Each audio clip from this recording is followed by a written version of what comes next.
What's going on, everyone? MC Andrew Love back on your screen and your speakers one more time. And welcome to another edition of Let's Chat and Jam. In this episode, I speak with two amazing hip-hop artists, Drumz and Jayy Gawd, both coming out of Los Angeles, California. Check out this interview we did right now. What's going on, everybody? MC Andrew Love back on your screen and your speakers one more time with another edition of Let's Chat and Jam. In this episode, I'm speaking to two good brothers that are hip-hop rap icons. Yeah, I'm talking Drumz and his son, Jayy Gawd. These two brothers here are sick with it. And I'm telling you something, folks, when you hear their songs and later on in this episode, you're going to say the same thing. So without further ado, let me bring you in Drumz and Jayy Gawd. How y'all, my people? How y'all doing, man? All right, man. How you been? What you been up to? You know, we just been rising, man. You know, staying with the sunlight, walking with the moon. You know how we do it. Yeah. So when did you realize you had a passion for music? And this goes for the both of you. Yeah, well, me, it was like on the day of conception, pretty much. You know what I mean? My parents was into music, so you know, I grew up around the piano. My pops was a songwriter, my mom was singing. I listened to their music and all of that. So it was just like kind of natural, you know. But then when I knew I wanted to be a rapper, though, I heard LL Cool J. That was when I knew I really wanted to rap. Well, I was a Run DMC fan. I'm from Hollis, Queens, so you know what I mean. I'm ingrained with the hip hop thing. And I was around during the time when Running Them first came out and changed the game, and it made my neighborhood like we was the mecca of everything. You know what I'm saying? So, but when LL came out, it was just something about the way he rhymed, the things he was saying. He used a lot of big words the multi-syllable words, which back then to us was big words like devastation. You know what I mean? Inoculation. Those was huge to us. You know what I mean? Like, how do you use that? You use that in a sentence? What do you mean? Like. So, I mean, once I heard LL, it was like, I got to be a rapper. His voice was just crazy. I was already enthralled with Run's voice like that. But with LL, was just, with him, his voice like that and the words he was saying, they just worked. And it's like, I got to be like that. I got to be that. I got to be one of them, yo. This is what I want to do. So at that point, I wanted to be an MC. That's dope. And it's funny you say that because Run DMC was a group that I always looked up to myself. But then when I heard the Fat Boys, oh my God, I was in love because I was a little fat boy. So I can relate to these brothers. Right. Oh man. Jayy Gawd, so tell us your story. So what got me into my passion was my very first time writing a song. My very first song I actually was hooked on music. It was pretty much the whole aspect. I kind of felt like I had done it before, like very, very familiar. So it's like when I did it, it was I was able to be very versatile with it. You know, I was very comfortable with it. My very first song, I can tell you what it was called. When I First Saw You. I was a singer when, believe it or not, when I first started doing this. Because, you know, as a kid, I had more of a high pitched voice, so I was able to hit higher notes. But yeah, it was just being able to come up with my own melodies and coming up with my own creative and witty bars, you know, because not everything, I wasn't making the hottest bars in the world, but the fact that I was being able to do something like that and create something of my own and memorize it, it was like a test for me. It was like education, but it was also like I said, like I've been there before. I'm digging the vibes, man. So who are your greatest influences? I say this all the time. It really was my parents. That when it came to anybody being an artist, that was the first thing I knew about. Like, I mean, how am I going to look over Larry and JB who made records and say a Marvin Gaye or a Stevie Wonder, who I also do admire, stuff like that. You know what I mean? Donny Hathaway, stuff like that. You know what I mean? I respect the music itself, but the ones that inspired me was Larry and JB, Larry Banks. You know what I mean? My father was the head A&R for RCA Records, black music. And at one time, he wrote songs. Paul McCartney and the Beatles and them as fans of my father. You know what I mean? So I had no choice but that to be my inspiration. I remember sitting at my house. My pops flew to England to do an interview on WCBS radio when I was about 7 years old. And I'm listening to my father on the radio. Like, you couldn't tell me my father wasn't Elvis Presley and James Brown and all that. You know what I mean? He was just a middle class father, had a motherfucking regular house in Queens, you know what I'm saying? But you could not tell me that he wasn't. Like, I used to go to James Brown crib with my father. They was his friends. They wasn't superstars to me. They was my father's friends that he smoked weed with. James Brown used to come to Syracuse a lot. And one particular time he came to Syracuse and he went back to his tour bus and he found out it was robbed. So James Brown never came back to Syracuse. Yeah, James Brown used to live in Queens. He used to live in St. Albans. Lived right across the street on Belinda Boulevard, right across the street from VA Hospital. But everybody know where his crib was. Count Basie used to live out in Queens. Like my neighborhood, they got a black family. It was pretty much a lot of cities.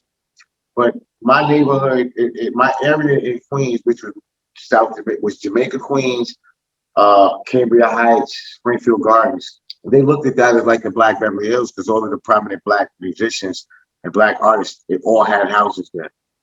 All of them. You know what I mean? Like we got murals of all of them. Duke Ellington and, you know what I mean, Count Basie, they was all living there, not just hanging out. That was where they had houses. So, man, that's where we came from. I mean, you look at, that's why the music from Queens and that area is like, that's why it is what it is. Most of us, our families were in the business. There's a lot of dudes out there, they relatives are like part of the Four Tops and, I mean, some of the most famous groups that you've ever heard of, they like second cousins or uncles, or their father was a band member or something like that. That's what Hollis, Queens, and that's what that area of Queens, Southeast Queens, that's what it is, yo. That's what it is. That's our legacy. That's why there's so much music that comes out of it. That's why Queens itself, when you look at Queens as a whole, when it comes to hip hop itself, Queens is undeniable. Queens is undeniable. I heard so much negative things about Queens growing up. When I was in Manhattan, I was looking for a way to get to Central Park. Mm-hmm. And me being a foreigner for New York City, regulars don't really like me asking questions. So I asked them, how do I get to Central Park? The guy says, I don't know. Ask someone else. So I'm like, this city sucks. Because nobody is happy here. Then I asked another guy, how do I get to Central Park? He said, take 52nd Street, make a left, you'll find it. So I took 52nd Street, I took a left, and I ended up on a bridge. Wound up at Queensbridge. Yes, I did. And I remember this, and I said to my wife, I said, holy crap, we're in the wrong part of town. We got to turn back around. I eventually found Central Park. Man, you was on the 40 side too. Oh man, it was scary, man. I saw the neighborhood too. I was like, oh my God, let me turn back around and get back to Manhattan. That's funny. Oh man. I'm not a New York City type of guy, man.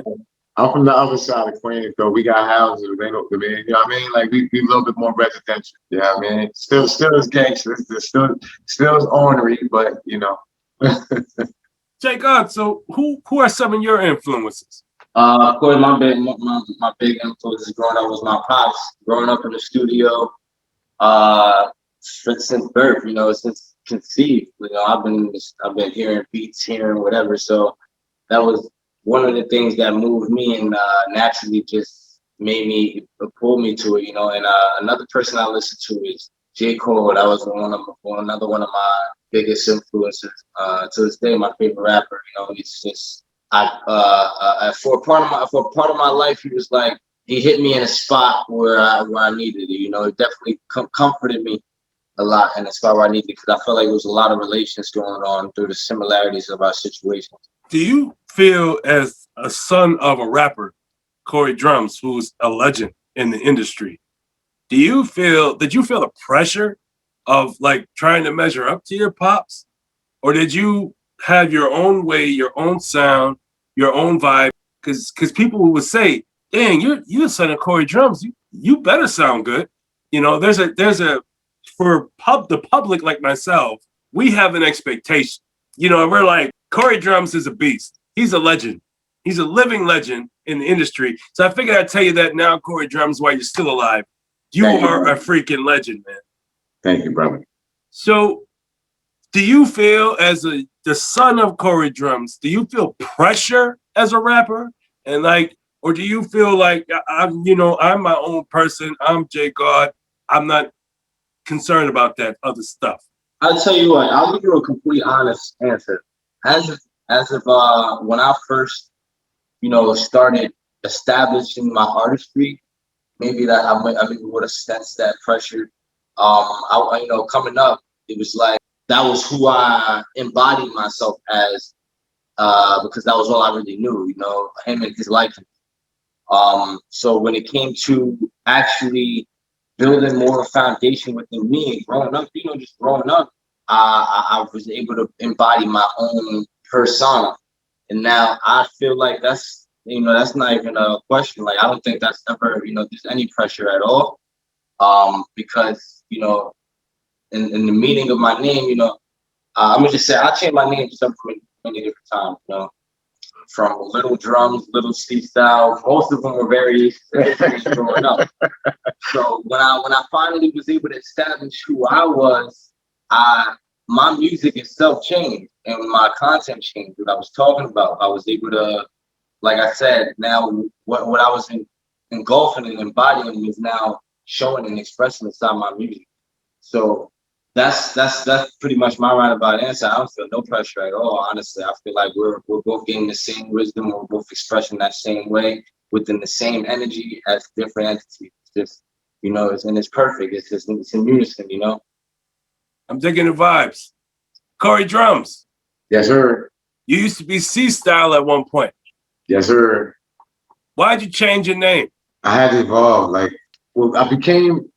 I wasn't C-Style anymore. C-Style was a person. It was a persona. It was an attitude that I was. It was a beast. It was a warrior. It was more on demolition.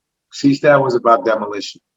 It's about construction. And with construction, you have to do demolition before you're able to put in the foundation. So C-Style was more about demolition, not only demolition of the things around me, those trappings and those bindings that the universe put around me for me to defeat, but also for me to reconstruct myself and destroy the self that somebody else taught me to be. We all taught to be something from birth. We never really put to that point where we're allowed to define ourselves. We're named by our parents. We're told what to do by society.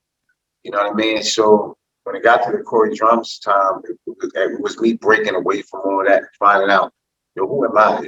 Forget about everything else. Forget about what people want me to be, what everybody thinks I am, what everybody expects of me, what everybody's ideology of the world is. Who am I? How does this world affect me? What makes me move? What really makes me tick? You know what I mean? And that's when I started looking inside myself, and it was like, before anything, I got to be myself. So it had to be Corey. I had to be Corey. See, Cypher, rule, equality, why was the question most asked? You know what I mean? And I've always known that attribute. I've always recognized that attribute. That's what made me grow. You know what I'm saying? And then, like I told you, the drum, it was always my heartbeat, man. And the music is my drum. I'm production-wise, I'm a producer as well. I don't produce my beats right now. I buy beats from dudes that's their passion. But my passion is the word. My passion is writing that spell. You know what I mean? It's all magic. So my passion is the magic part of it. You know what I mean? But the drum is the fact that my rhythm is of a drum. It's pounding. Like when you listen to my words and my flow, my cadence, my delivery, I ride the drum. Even when I'm using a trumpet melody, or maybe when I'm using a saxophone's rhythm or trombone's riff, you know what I'm saying? Because my flow is more like a horn, but at the same time, it hits at the punches. And those punches is the drum, because I'm always here to make you march. I want that rhythm. Without the rhythm, you're not moving. So that's what I'm about. That's why I made it to Corey Drumz, because that's who I am. And that's when I found out that's who I am. C-Style was who I was. I used to say that in songs too. I named myself C-Style because I C-Style vividly throughout my freestyle. I literally see music in colors. You play a song for me and I see it as blue. My man's will play me a beat and be like, that shit green. Be like, how the fuck, what you mean that's green? It's green, yo. I see emotion. I see music in colors. So that's where the C style came from. But like I said, I went from seeing to the frequency. I went from the colors and the dynamics of the geometry to the frequency of the waves now. And now I don't need to see it. I can hear it.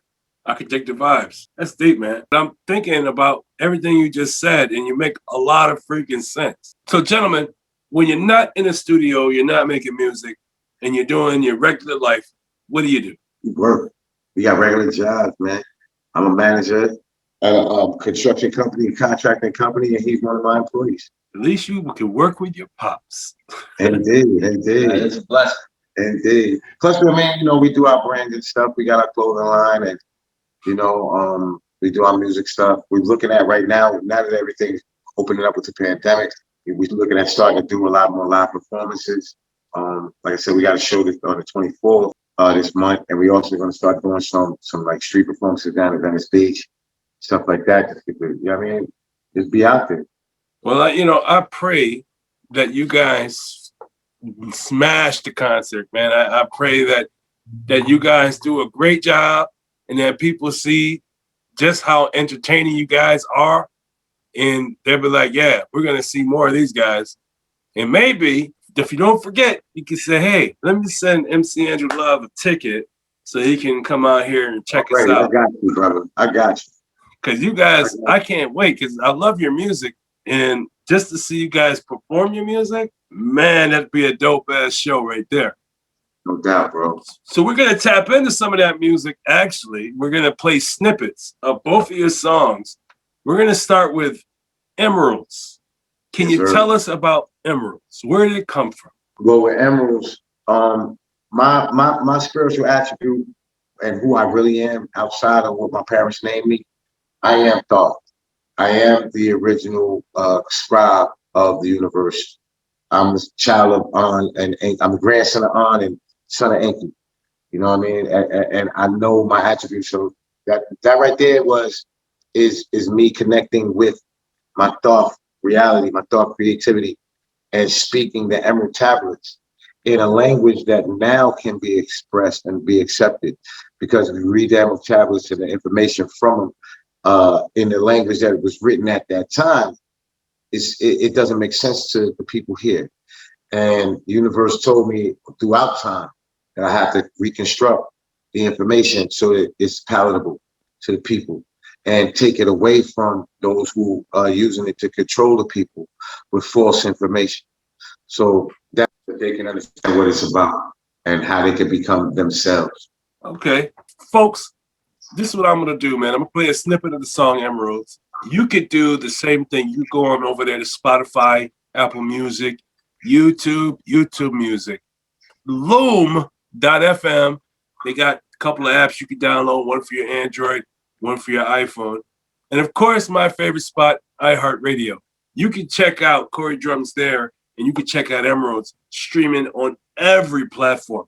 So make sure you tap in. So here's a little snippet of Emeralds by Corey Drumz. Buildings, they be called in my buildings, they really babble. So word they lead them bricks in them buildings, go turn to gravel. I'll crumble any empire falsely using my powers and claiming that they chosen from right, stolen from ours. Corey Drumz, y'all. For inclusion for something we really started. While these motherfuckers hiding where they actually got it. Tap in, y'all. Got it where it was before you found it. In fact, you ain't from nowhere even. This is good stuff. So and if you want to go check out the rest of it, you know what you got to do. You got to go press play on Spotify. But you can also check out that song on Let's Chat and Jam on Spotify playlist. So make sure you follow that playlist so you can check out Corey Drumz songs, man, because this brother is deep. But let's go on to Jayy Gawd. Jayy Gawd, you have that song called Overtime. Can you tell us about that song? Yeah, man. Overtime, man. It was my greatest triumph. Needed my greatest progression. I started going through a whole lot when I wrote that song. Real harsh environment out in Long Island where I didn't have much leeway within my living circumstance. I ended up coming out here to get a refresh out here to LA. You know, starting at the same basis that I was in New York, just giving myself a more even playing field. So it's not like I wasn't coming here to be rich, but I'm gonna come here and I'm gonna get rich. So I was here. I came here homeless, and over time was pretty much the time phase of my homelessness. What I embodied during that time, what I knew what had to happen, what I knew I had to endure, what I knew what had to overcome. Something my pops told me before I came out here. He told me, "You gonna come here and you're gonna have to bite a bullet. It's gonna be I don't know how long, I don't know how many bullets, but you know you're gonna have to bite them, and you're gonna overcome it." So, you know, everything. I mean, I love this man. Everything he said, it literally comes to existence. It's right in front of me, like, and I'm prepared. Like, all right, oh shit, it's exactly what he said. So it's like, what that was just I had to put in that overtime. I had to grind harder than I ever had in my entire life. Because now I'm in the streets. Now I'm sleeping in cars, sleeping in spas, sleeping in hotels, trying to find my next meal, and all of it was just for stability, you know, because that was the first level, so that I could find it. And then I could start getting on my incline, you know. So that's what that was. It was putting in that work. It was finding something that was deeper within me that I never really even searched for before, you know. And now we live in a condo. Exactly. You know, so I mean, great decisions since then. You know, of course, there's always gonna be bad decisions he makes, but as far as progression, that's what that song really was. That's why that's one of, you know, when it comes to, like I said, I changed a lot as a musician. When I changed my name, Jayy Gawd, Ryan, now I was able to tap consciously my existence, who I am, what I live today, not what I want to live, not what I have imagined living, not what I. I mean, this is it. This is Jay Jamil Kimiel Banks, Jayy Gawd. The God in my name. Reason why I spelled God like that is two reasons. God in my name stands for gaining all wisdom daily. It's an acronym. And that's what all of us are. I don't call people who listen to my music, I don't call them fans. I don't call them listeners. They're gods as well. We all gods. And the reason why I spell it that way is because there's a difference between G-O-D and G-A-W-D. And that's exactly what you said before. The noun, they change it from the noun and verb. We now get the substance. You now get the actual energy rather than just creating a person out of it. I am not God. I am God. Right. You know, so beautiful thing when you see it that. And that's why I have my name like that. And that's what Overtime's about. It really embodies all that together. I could dig the vibes, man. So we're gonna tap into a little bit, like, folks. You could do the same thing here with Jayy Gawd. You can go to Spotify, go to Apple Music, YouTube Music, all platforms, and tap in. And all you gotta do is spell his name out, Jayyggawd, and he'll pop right up. And as far as Corey Drumz, you spell his name CoreydRumz, and he'll pop right up. So right now, here's a little snippet of the song Overtime by Jayy Gawd. Still see prevail. They just left from out there selling, brought another sale. We all seeking to see heaven because we live in hell. I got ones I do it for. Jayy Gawd, y'all. So you better watch your intentions when you step here and they gon' ride for me. Know they telling lies. Shorty said she down to ride for me. I'm a little ride. I've been on it's hard, man. It's gonna hurt to try. Know what's on your mind. She gon' blow out, ain't no overtime. One saying they gon' ride for me. Know they telling lies. Shorty said she down to ride for me. I like the delivery, man. It's dope. Know what's on your mind. She gon' blow out, ain't no overtime. Yo, y'all want to hear the rest of this? You gotta go tap in, man, on your own time. I said on all platforms. That right there is Jayy Gawd, man. That brother is serious. So make sure you go tap in because he's got rhymes for you. But so does Corey Drumz. They both got rhymes for you, man. It's like, woo-wee. Man, I'm digging the vibes. It's hot in here. Tell us some of your experiences you've had since you've been making music, and this goes for the both of you. Well, my history, I started rhyming in 1985. You know what I mean? I was 15 years old. I had my first record deal when I was like 22. I signed to Columbia Records right behind Nas. And we was all in the same camp. I was Searchlight Mob at the time. So it was me, Nas, and OC. We were all in the same camp. And I was also hit squad with EPMD. So, I mean, I ran around with a lot of, the legendary stuff from back in the days. I mean, there's so many stories. It's crazy. I was in the hit squad. I'm in the Headbanger video. I'm in 2K solo videos. I'm in like 2 MC Search videos. Biggie was a fan of mine. Wu-Tang Clan, they was fans of mine. You know what I mean? Respectfully, because I'm a fan of theirs as well. You know what I mean? Prodigy as well. One of the biggest things that happened to me was Prodigy asking me for my autograph back in the days. You know what I mean? It was crazy. I rhymed with LL. We talked earlier that LL is my that's their dude to me. And I rhymed with him. Me and him rhymed in a cipher for about an hour together. He kicked everybody else out that cipher and kept me in. It was like, yo, I mess with you. You nice. Like I was told by LL Cool J that I'm nice. I was told by KRS-One that I was dope. You know what I mean? Some of the hardest critics in hip hop, the ones that they battle anybody, everybody's whack to them. They told me I was dope. And that right there was the biggest thing to me. Like that nobody could tell me nothing. Like, what you gonna tell me? LL said I was dope. You know what I mean? KRS-One told me I'm dope, yo. Like, not just the magazines talking, not just fans talking. I mean, Stretch and Bobbito, that's my brothers. They know I'm dope. I mean, but LL said I'm dope, B. And I rhymed with him multiple times. He actually stayed at one time when I was about 17 years old, 18 years old. He stayed at a party one time just to sit there and listen to me rhyme. He was gonna leave. My man told me, like, yo, he's the biggest fan, yo, stay, listen to him. And I rhymed for him that day. He stayed. It was me, Fredro Starr, and Sticky Fingers from Onyx. They wasn't Onyx yet, though. We did a party. Irv Gotti was a DJ in house. It was in on Hillside in Queens. And LL stayed, yo. He listened to me rhyme, and that day he told me I was dope. And then after that, I used to bump into him in different places. I bumped into him a lot of times at Columbia Records. He remembered who I was. He would always give me real advice. I would bump into him at like local events in the neighborhood back in the County Park. He would be there. He would walk through, and he would meet a lot of people all the time, yo. And every time LL saw me, he remembered who I was. Like, yo, Jayy, I remember you. You that kid that was dope. Yeah, I remember you. You that kid that was dope. I was gonna sign to his label one time. We were doing Ilion Records and Farmers Boulevard Records. I was gonna sign to Ilion. He had the offices at his grandmother's house on Ilion and Dunkirk. I used to ride my bike down there and go to his grandmother's crib. He decided not to move on with the label.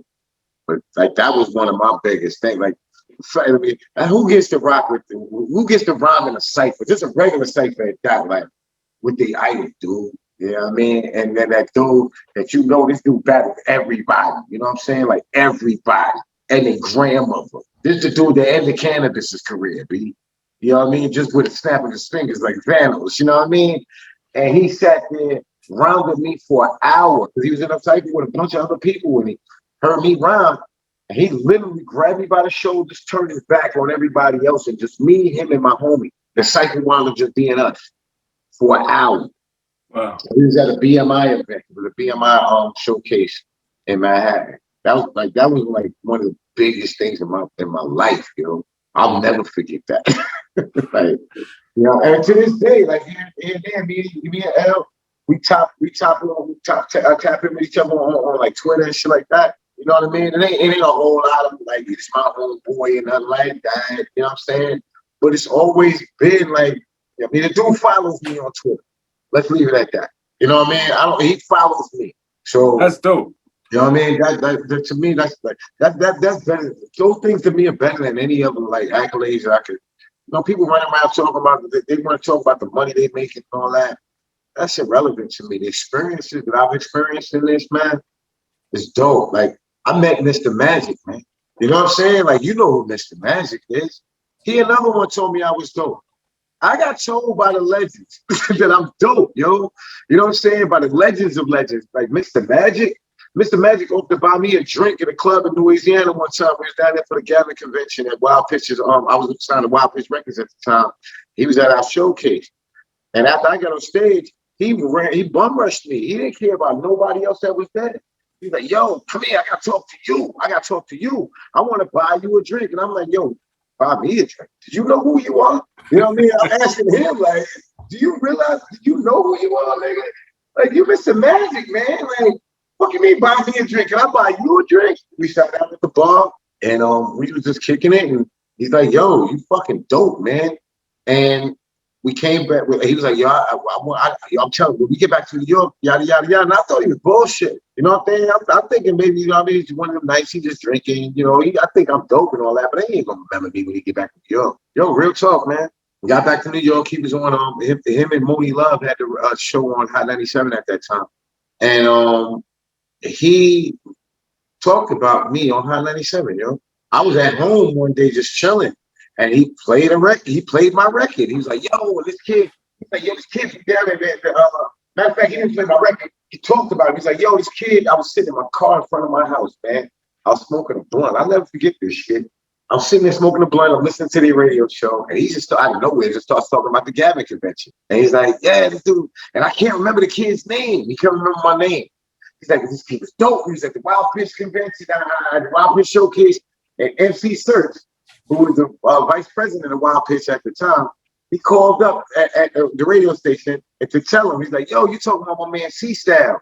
He's like, yeah, that dude C-Style, this dude C-Style, yo, he's nice as fuck. And lo and behold, the following week, guess who's talking about me again? Mr. Magic. Yo, for real. Like, I left a stain on Mr. Magic. Like that was something phenomenal to me. For me to be, for those dudes like that to talk about me like that, yo. You know what I mean? Another one that told me I was dope like that. Grandmaster Caz. Like, these are the legends, man. These ain't just some old rinky-dink dudes. You know what I mean? Like, these is them. If they tell you that, I knew I was doing what I should be doing, yo. So the money never really mattered to me. It was all a matter of, man, I'm doing right, B. The legends of this legend, the legends of the legends telling me I'm dope. Wow. That's dope. That is dope. You know it's dope that they said that you was dope. Yeah, that's crazy, yo. Like I'm that's the biggest thing to me. Enough Biggie telling me I'm a big fan of yours. Wu-Tang, I'm performing on stage and they're passing me blunts in front of stage doing a show because they was fans of them. You know what I mean? Me being on stage performing right after Biggie and Tupac. Like, I wasn't an opening act for them. I was a big dude with them. Like, you know what I'm saying? Like, those kind of things, those are important to me. You know what I'm saying? And that's what what resonates when I do my music, in the delivery of it. Not necessarily what I'm saying. Of course, you can tell them season. But I think in the delivery of it, it's that experience. That experience comes through with that. Like, I don't really have to tell these stories. I don't really like to. I mean, I like telling them, but I like telling them as the stories. I don't like telling them to home, because to me that side is meaningless. You know what I'm saying? But it's a beautiful thing when you look at it that way. You know what I mean? Like, damn, I was rubbing shoulders with these cats. Like, I'm one of them, and they see me as that, not me. They see me. Like, you know who one of my biggest fans right now? Not Keith Cowboy, because he was a fan of mine too. I met him in Jamaica Park. But Raheem from Grandmaster Flash and the Furious 5. Okay. Raheem follows me on Instagram. We talk regularly. He's one of my biggest fans, yo. And I've never met him face to face like that. I mean, he's not somebody I knew from back in the days. This is a fan of mine, yo. You know who else is a fan of mine on Facebook? I'll Be Sure, yo. I'll Be Sure. I haven't heard from him in a long time. I'll Be Sure. He got a radio show in Vegas. He just signed with Dog Pound Gangsters. This dude responds to me in the messenger on a regular basis. I never met him like that. Like for those kind of people to really pay attention to me and give me the recognition like that, I'm honored, yo.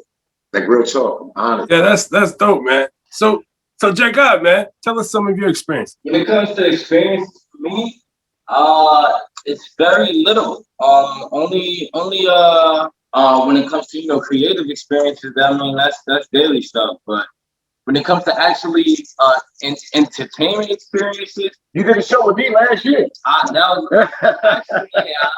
actually had the show with my class last year. My very first show. It was very, very small minutes. I had like one little time slot or whatever. But it was just an experience.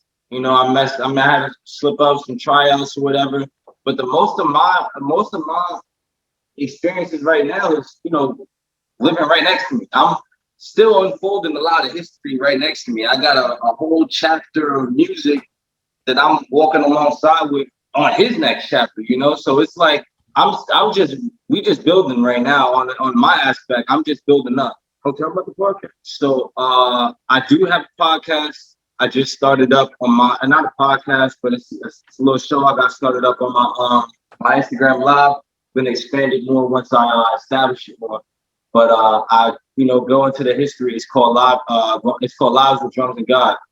The Rise with Drumz and God. That's what it's called. The Rise. And what we do is we go into my pop's history. We go into the music. I play into it a little bit, and we just go in depth within the lyrics and get the history within the lyrics, where it came from, what type of mindset he was saying, who made the beat. You know what I mean? We just get into it. You know what I mean? Maybe who would you like to have got a feature with? Just any type of questions back about the song that I may have not been able to, just getting closure for. I've missed a lot of years with my pops. I've missed a lot of years with my pops. I just reconnected with him last year.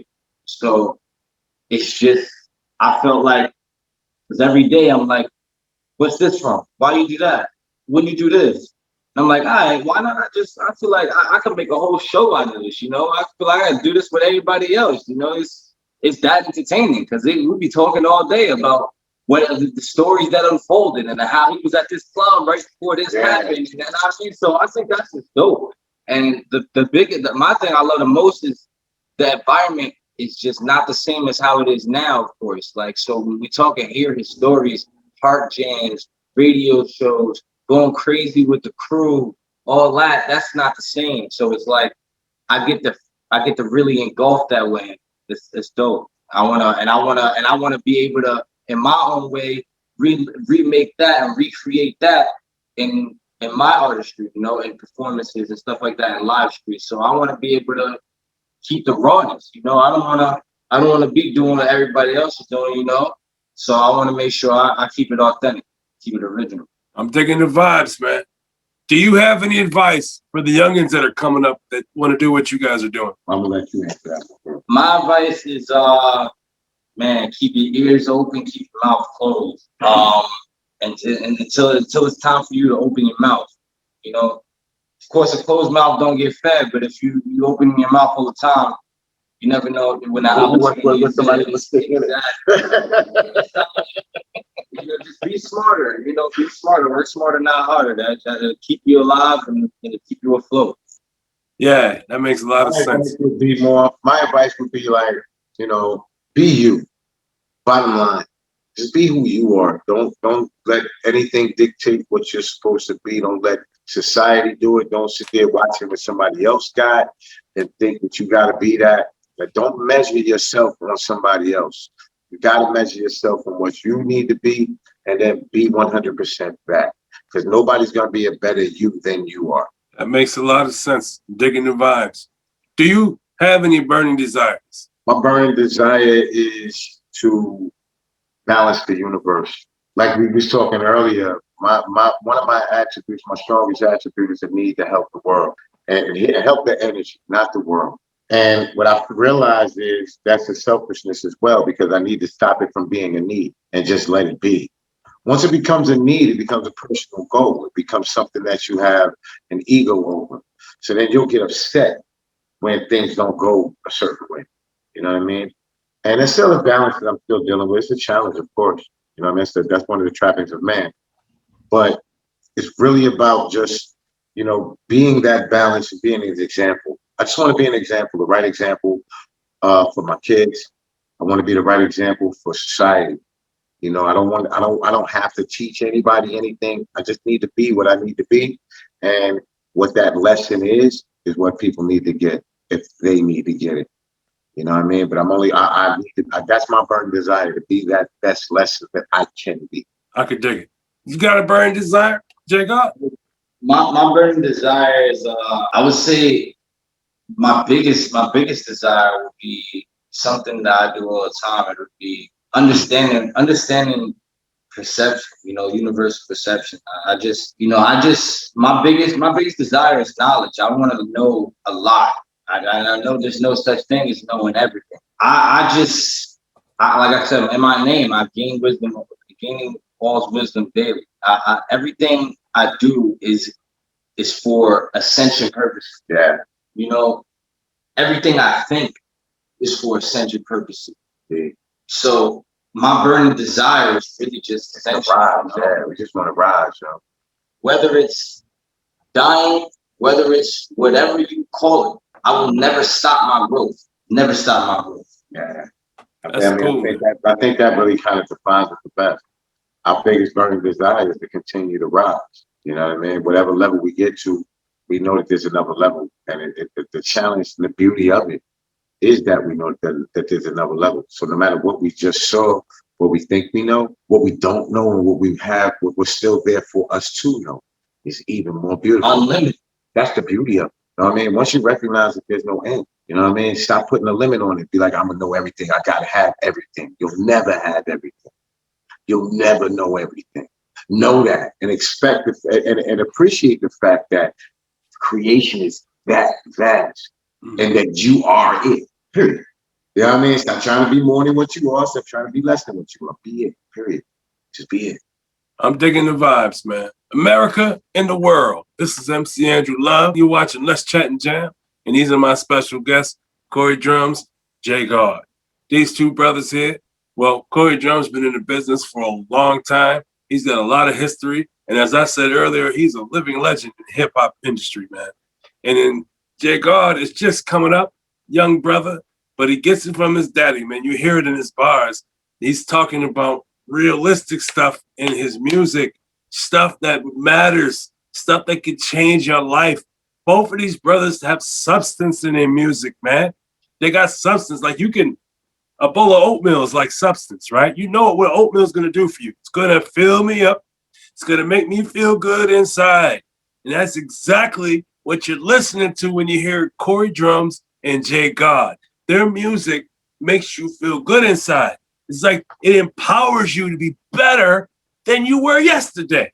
So every time you listen to a Corey Drumz track or a Jayy Gawd track, there's two things you're going to know. One thing, they're not talking about no bullshit. They're not going to be mumble rapping where you don't understand a word they're saying. No, they give you straight bars, word for word. I mean, anybody, even a child, can understand and comprehend the substance that Jayy Gawd and Corey Drumz brings to you every time they release a track. And I'm telling you something, Jayy Gawd, the more you do, the better you're going to get. And I'm digging the vibes, and I'm glad that I had the opportunity to speak to the both of you guys, man. And Corey Drumz, I must say to you, I'm proud of you, man. You've come a long way from where you were, and you've made a whole 180 in your life. And it's like where you were, you became a whole parallel of yourself. You're like, you know what? I'm going to become my alter ego. Right. Indeed. And now your alter ego is yourself. Indeed. Indeed. And Jayy Gawd, man, you went through a lot. You've been through a lot. You lived a hard life. But as you just showed us, that hard life has taught you a lot of valuable lessons. And those lessons, you've decided, you know what? I'm going to take these lessons and I'm going to just go ahead and do what I got to do. Make it happen. Indeed. And that's exactly what you're doing, man. It's like you're showing these kids that, and other people, when you want something, just go ahead and do it. Right. You don't have to, only you can stop you. Yeah. And so I'm really digging the vibes, man.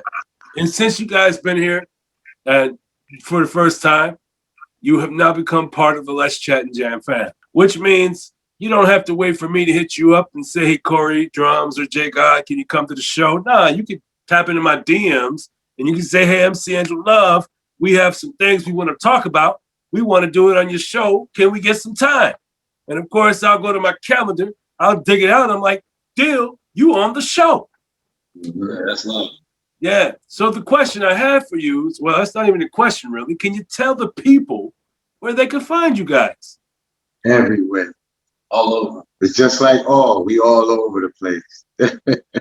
Anywhere you can type up my name in the search bar. Matter of fact, I'm actually investigating going into the NFT issues and creating our music as NFTs as well. So you will be able to get us everywhere. The blockchain near you coming soon. On Instagram, on Twitter, on Spotify, everything I'm known as JAYYGAWD. Doesn't change. Or you can find us together, of course, as the Bank Spam Music. Or you can find us on each other's pages, vice versa. Oh, you already know. Just search Brandon with 2 B's. Do you guys have a track or music together? We're working on a project together right now. Actually, that's the God's project. Yes, indeed. Yeah, we're working on an EP, me and him. While I'm working on my album, he's working on his album, and we're working on a joint EP together. Well, that joint EP is going to be one wicked stuff. I can't wait to sink my teeth into that. Yeah, that's gonna be noodles. I'm telling you. That one's gonna be noodles. We haven't leaked any of that yet, neither. Like, that's gonna be noodles. That's Bang it, man. People are going to be that like, that might be the one I drop on the NFT as a, you know what I mean, as a collectible or something like that. see, folks, this is why I have brothers like this on my show, so I can give you those sneak peeks. And you're going to say, damn, MC Andrew Love, you did it again. You told us to go tap in to Corey Drumz and Jayy Gawd, and we did. And guess what? They're dope, just like you said they would be. Of course. You goddamn right they dope. So Right. Tap in, man. Tap in. Well, my brothers, I'm so glad that you came through, man. I really am. I'm so glad you came by. I'm so honored and humbled to have 2 rap gods in my presence, man. No, I'm in your presence. And so thank you guys for coming through, man. Please be safe out there where you're at. And everybody else, I want you guys to be safe. You know, you have a dream, go ahead and go for it, man. You can live your dream right now. All you have to do is put one foot forward the other and just keep stepping to it. Don't let nothing stand in your way, because only you can stop you. And nothing beats a failure but a try. Peace out, folks. Thanks for watching, and if you like what you saw, please subscribe to the channel. Also, like and share the content, as well as hit the notification icon so you don't miss A Conversation with series right here on Let's Chat and Jam.